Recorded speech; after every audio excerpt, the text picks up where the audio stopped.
and this is Weaponized. The idea of investigating anomalies is central to scientific progress. You know, you can stay in a safe lane and spend your whole career living within the paradigm, not risking going outside the boundaries of what's acceptable.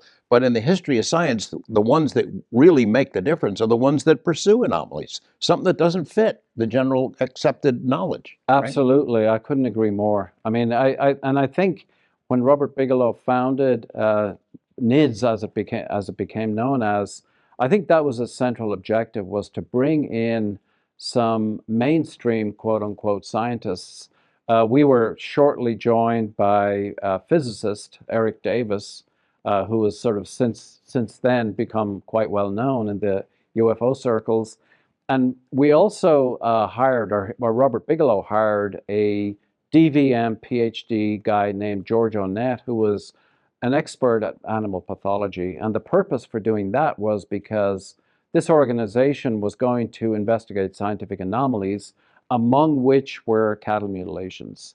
And so the whole idea of hiring a full-time staff member, animal pathologist, was to actually do that kind of work. And so it was a sort of an overt attempt to get a jump start on a field that was very, very arcane and very sort of mysterious. I mean, thousands of these cattle, beginning in the 1960s and going into the 1970s, were being found dead on ranchers' properties, with parts removed, either reproductive organs or lips or eyes or tongues. And it was a mystery. Nobody had been caught or charged in decades, which is a very unusual situation, because normally if you've got a quote unquote serial killer, you know, eventually they're caught and charged. But this was decades later, during the 90s, and this had been going on for 30 to 40 years without anybody getting charged or caught.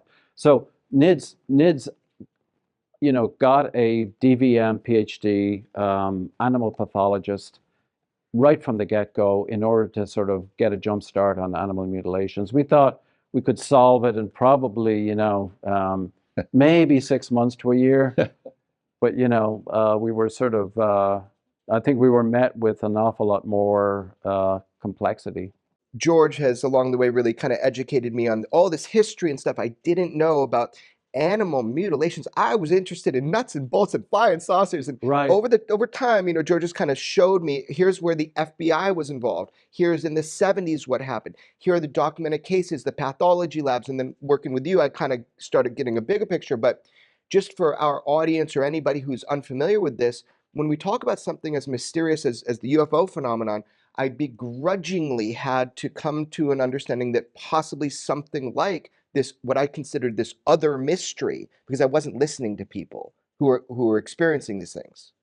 This other mystery in my mind might have or be correlated to the UFO phenomenon. Right. But when you're studying it with NIDS at the beginning, a scientific team, and you're you know, on the ground, you're going to these things, you're doing pathologies, you're doing stuff that like the governments wouldn't do, right? In your mind, did you make any association immediately that this has something to do with a bigger phenomenon, or were you just looking at mutilations and trying to find the killers?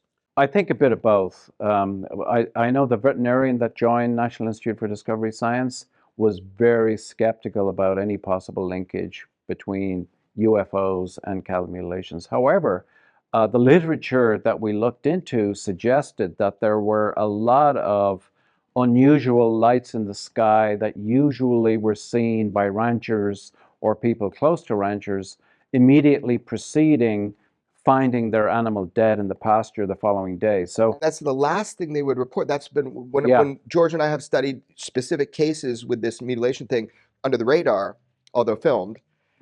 What's interesting is that that's the last thing a rancher wants to tell you. Yeah. They'll tell you, somebody fucked up my cow and I'd like them arrested. I'd like to find out what's going on. Yeah.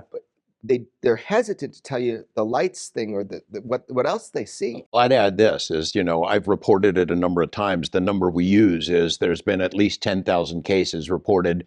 And, it's supposedly satanic cults out there carving up cows and other animals, or it's coyotes doing it. Obviously, it is not coyotes or predators doing it, and we'll get into that. But also the cults. I mean, where are all these Beelzebub worshipers running around out in ranches, and how are they have never been caught? The actual number is probably many times that, because Right. ranchers experience this. They don't want to deal with it. They dig a hole, throw the cow in it, and just forget about it. They don't report it to anyone. So the actual problem could be a lot bigger than what anybody knows. Well, it is. You and I all the time get cases associated with this where they're like, we want to tell you, we want to show you photos, we don't want it public, we don't want our name. And, we're able to go investigate. But the whole thing is that you're right. This is not something that is just on their priority list to tell everybody.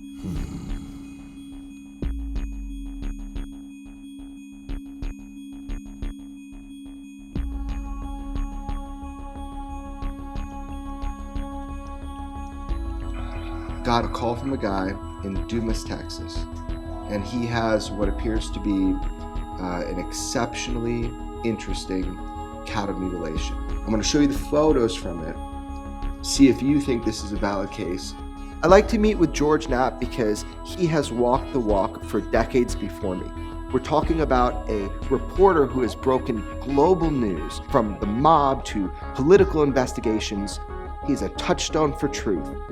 There aren't many things we can say for sure about this, but there are a couple. One is, we know at least 10,000 cases.